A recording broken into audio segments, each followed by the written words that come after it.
It must spend many more months building up its flight muscles for the heavy lifting ahead by working out at the jungle gym. And more demanding still, it must learn the art of the ambush in this aerial world. Trying to hide from monkeys is not easy. There are more straightforward options for the chick's first encounter. A three-toed sloth, the slowest prey in the jungle, with no way of escaping an eagle.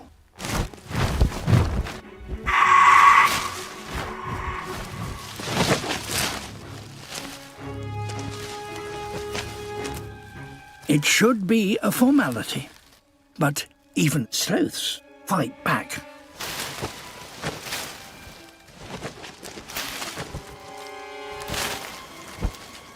It's a valuable lesson.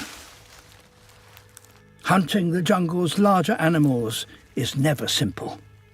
The chick must raise its game soon. After all, this is its parents' territory.